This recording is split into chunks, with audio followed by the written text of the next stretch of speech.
A COP30 terminou em Belém com a transição dos combustíveis fósseis dominando as discussões. Alguns delegados ficaram um pouco desapontados com as conclusões, mas não necessariamente pelos mesmos motivos. Eu sou Camila Fontana, chefe adjunta da redação da Argos no Brasil, e hoje eu converso com Lucas Parolin, editor da Argos no Brasil, que acompanhou o evento de perto entre 10 e 22 de novembro, junto com outros colegas da Argos. Ele vai contar para a gente os principais destaques. Bem-vindo de volta, Lucas. Oi, Camila. Obrigado pelo convite. Começando pelo que parece ter sido o grande tema das 2 semanas, um mapa do caminho global para a transição dos combustíveis fósseis. E aí? Pois é, Camila, acho que esse é um bom ponto de partida. Mas para falar disso na COP30, na verdade a gente precisa voltar um pouco no tempo, lá na COP28 em Dubai, em 2023. Nela, os países concordaram em iniciar uma transição para sair dos combustíveis fósseis. Foi considerado histórico, porque foi a primeira vez que uma COP mencionou explicitamente combustíveis fósseis. Antes, eles só colocavam carvão nos textos. Mas esse impulso acabou se perdendo na COP29 no ano passado, que focou muito em financiamento climático. Aí, poucos dias antes da COP30, o presidente Lula falou da necessidade de criar um roteiro para superar a dependência global dos fósseis e também reverter o desmatamento durante uma cúpula de líderes lá em Belém. Isso foi visto como um sinal muito forte e vários países, tanto desenvolvidos quanto latino-americanos e nações-ilha, decidiram levar o tema para a COP30. Teve a declaração, mas aí as negociações começaram. E a presidência brasileira conseguiu algumas vitórias logo de cara, foi isso? Foi isso mesmo, Camila. A primeira grande vitória foi conseguir que os delegados aprovassem a agenda rapidamente.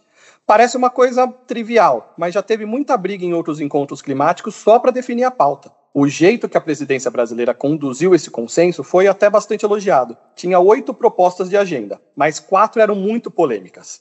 Medidas comerciais unilaterais, obrigações de financiamento climático, respostas aos planos nacionais de clima e relatórios de emissões. O que o Brasil fez foi tirar esses itens da agenda principal e colocá-los em consultas informais. Isso ajudou as conversas a fluírem melhor e garantiu pelo menos algum avanço nesses 4 pontos. As conversas sobre o mapa do caminho para a transição de combustíveis fósseis ficaram nesse espaço informal, foi isso? Foi isso mesmo. Países discutiam o mapa, mas nunca em mesas formais de negociação, de acordo com Túlio Andrade, o diretor de estratégia e alinhamento da COP30. Além disso, o presidente da COP30, André Correa do Lago, repetia sempre que o Brasil só estava seguindo o que dizia seu plano climático, que fala em acolher o início de trabalhos internacionais sobre cronogramas para a transição dos combustíveis fósseis. Teve até um momento bem engraçado, viu, Camila? Depois de 3 dias respondendo a mesma pergunta, o Correa do Lago tirou o celular do bolso e disse assim para os repórteres: "Vocês querem que eu leia o plano climático do Brasil para vocês?" E não era só a presidência falando isso.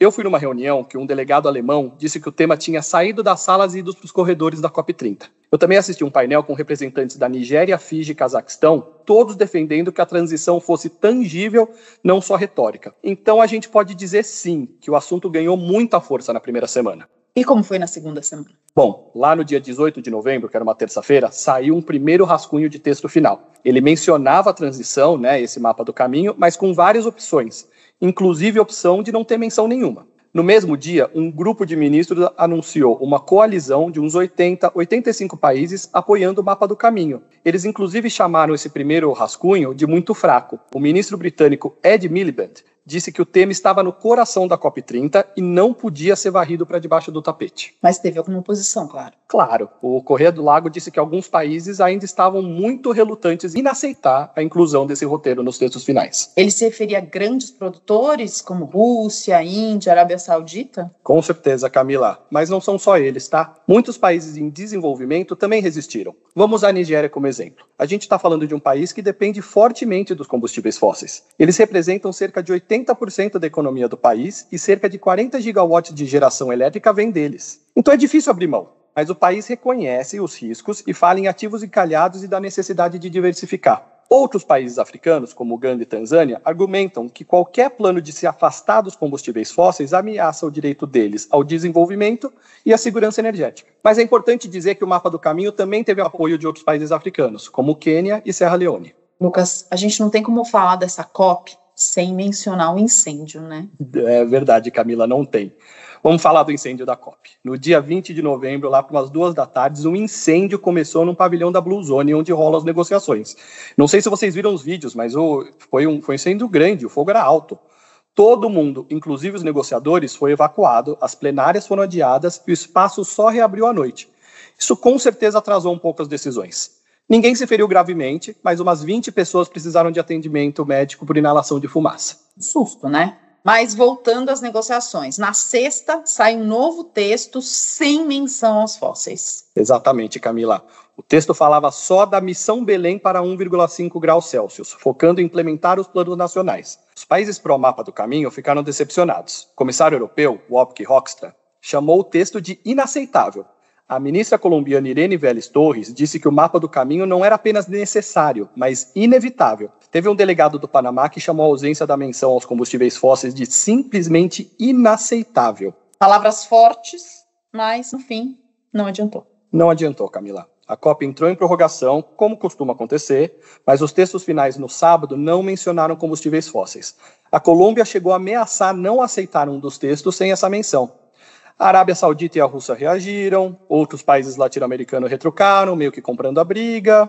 Foi um pouco dramático, viu? Mas a decisão já estava tomada. O, digamos assim, prêmio de consolação foi a promessa da presidência brasileira de elaborar um roteiro, um mapa do caminho, e apresentar isso na COP do ano que vem, na Turquia. A presidência turca também disse que o tema vai aparecer lá. Então o assunto ainda não terminou. Com certeza não, Camila, vai dar muito pano para manga. A Colômbia, que eu mencionei mais cedo, vai sediar em abril uma conferência sobre a transição para a saída dos combustíveis fósseis. E os delegados prometeram continuar o debate em Bonn, que é uma outra conferência climática, no ano que vem. Para além do mapa do caminho, quais foram as principais decisões dessa COP30, Lucas? Olha, Camila, teve algumas. Eu vou mencionar só algumas delas. Primeiro, os países concordaram pela primeira vez em um conjunto de indicadores comuns para medir a preparação contra eventos climáticos extremos. Isso dá uma estrutura mais clara para todos os países acompanhar a resiliência contra eventos climáticos, embora alguns deles tenham dito que faltou um pouco mais de ambição. Segundo, os países concordaram em pelo menos triplicar o financiamento para adaptação, com o objetivo de apoiar países mais vulneráveis às mudanças climáticas. O texto pede que isso aconteça até 2035, mas alguns países queriam que fosse até 2030. Teve também um certo avanço sobre medidas comerciais unilaterais. O texto afirma que as medidas adotadas para combater as mudanças climáticas, incluindo as unilaterais, não devem constituir um meio de discriminação arbitrária ou injustificável, nem uma restrição disfarçada ao comércio internacional. Calma que eu vou traduzir.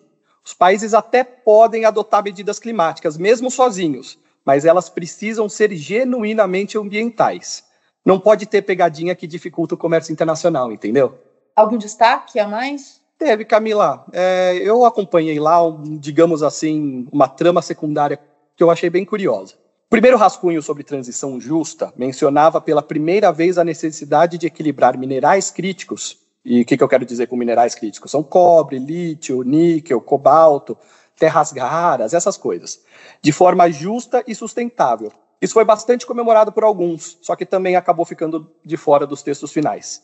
Ainda assim, essa primeira menção foi vista como um avanço inicial e pode acabar aparecendo em futuras COPs. Eu também preciso falar que houve discussões sobre reverter o desmatamento, mas o assunto não ganhou tanto espaço assim quanto se esperava numa COP na Amazônia. Mais uma vez, o Brasil prometeu apresentar um mapa do caminho sobre esse assunto no ano que vem. Semanas muito intensas para você, Lucas. Bem-vindo de volta. Obrigada por compartilhar essa sua experiência com a gente. Obrigada a você que nos ouviu. A Argus acompanha de pertinho os mercados de commodities no Brasil e no mundo. Confira mais episódios do nosso podcast nas principais plataformas de streaming. Até a próxima.